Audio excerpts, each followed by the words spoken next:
Hi అండి, welcome back to my channel పద్దు express. ఎలా ఉన్నారండి? నేను మళ్ళీ వచ్చేసాను, చూసారా?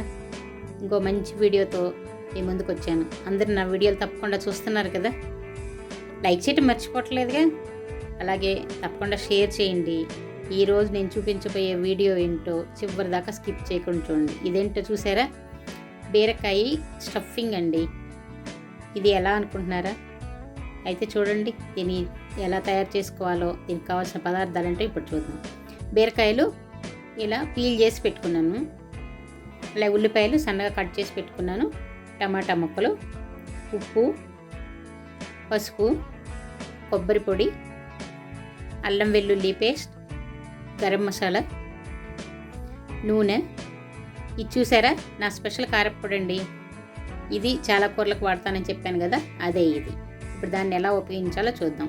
ఈ బీరకాయలు చూడండి, ముక్కలుగా కట్ చేసుకోకుండా చూడండి ఇలాగా పొడుగ్గానే రౌండ్గా కట్ చేసుకుంటున్నాను.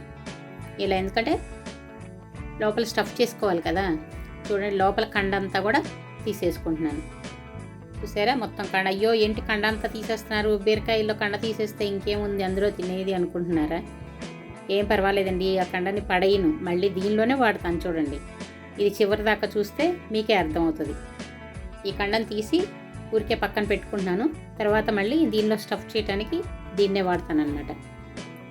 అది ఎలా వాడతాను ఏంటనేది చూస్తూ ఉండండి, మీకే అర్థమవుతుంది.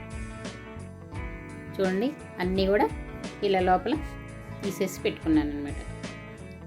ఇప్పుడు ఇవి పక్కన పెట్టుకొని ఒక స్టవ్ మీద ప్యాన్ పెట్టుకున్నాను. దీనిలో స్టఫింగ్ రెడీ చేసుకోవాలి కదా, అందుకనమాట. ఈ ప్యాన్లో 2 స్పూన్లు ఆయిల్ వేసుకున్నాను. వేసుకొని ఇది కాగిన తర్వాత ఉల్లిపాయ ముక్కలు వేసుకొని కొంచెం వేయించుకున్నాను. దీనిలోనే పచ్చిమిరపకాయ ముక్కలు కూడా వేసుకున్నాను. మళ్ళీ కొంచెం వేయించుకొని దీనిలో టమాటా ముక్కలు కూడా కలుపుకున్నాను.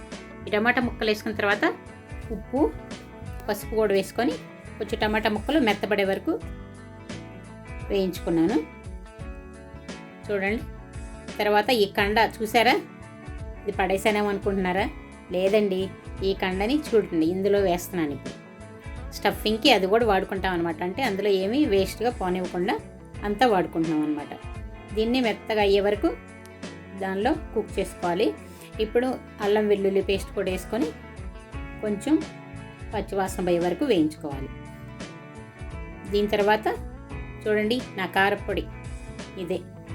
దీన్ని ఇందులో వేసుకుంటే ఈ గ్రేవీలకి, ఫ్రైలకి కారపొడి చాలా బాగుంటుందండి. దీనిలో చూసారా కొంచెం గరం మసాలా కూడా కలుపుకున్నాను. దీని తర్వాత కొంచెం కొబ్బరి పొడి వేసుకుంటున్నాను. ఇలాంటి కర్రీస్కి కొబ్బరి పొడి మంచి టేస్ట్ వస్తుందండి. కొబ్బరి పొడి వేసుకొని ఇప్పుడు ఇదంతా కూడా కొంచెం బాగా దగ్గర పడే వరకు ఉడికించుకుంటున్నాను. చూడండి, నీరుగా ఉండకూడదు, కొంచెం దగ్గర పడాలి. ఇలా అయితే బీరకాయలకి బయటికి పోకుండా లోపల చక్కగా పట్టి ఉంటుంది అనమాట. అది కొంచెం నీరుగా ఉంటే మనం వేయించుకునేటప్పుడు బయటికి వెళ్ళిపోతూ ఉంటుంది. చూడండి, ఇప్పుడు బీరకాయల్లో దీన్ని మనం రెడీ చేసుకున్న గ్రేవీని స్టఫ్ చేసుకుంటున్నాను. చూడండి, ఇది మీకు ఎలా కన్వీనియంట్ ఉంటే అలా చేసుకోండి. కొంచెం చల్లారిన తర్వాత అయితే చేత్తోనే చేసేసుకోవచ్చు. వేడిగా ఉంటే ఇలా స్పూన్తో లోపల స్టఫ్ చేసుకోవచ్చు అనమాట. ఇలా అంతా కూడా ఇప్పుడు కట్ చేసాం కాబట్టి 2 వైపులా హోల్ లాగా ఉంటుంది. 2 వైపుల నుంచి ఇటువైపు నుంచి అయినా, ఇటువైపు నుంచి కొంచెం అటువైపు నుంచి అయితే మొత్తం ఫిల్ అయిపోతుంది అనమాట. ఇలా అన్నిట్లో కూడా 2 వైపుల నుంచి బాగా స్టఫ్ చేసుకొని ఇలా పక్కన పెట్టుకోవాలి. ఇప్పుడు స్టవ్ మీద ఒక ప్యాన్ పెట్టుకొని ఒక 2 స్పూన్లు ఆయిల్ వేసుకుంటున్నాను.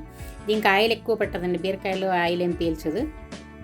ఆయిల్ కొంచెం వేడెక్కిన తర్వాత మనం రెడీ చేసి పెట్టుకున్న ఈ బీరకాయ ముక్కల్ని దానిలో ఒక్కొక్కటిగా ఇలా పేర్చుకోవాలి.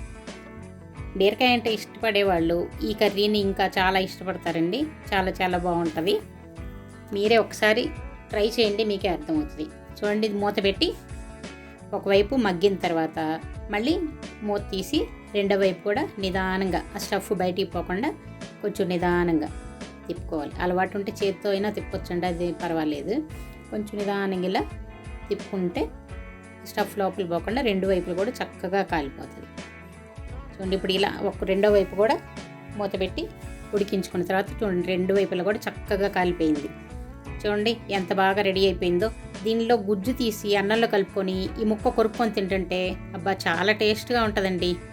ఇంకా నేను చెప్పడం ఎందుకండి, మీరే వెంటనే ట్రై చేసి చూడండి, మీకే అర్థమైపోతుంది.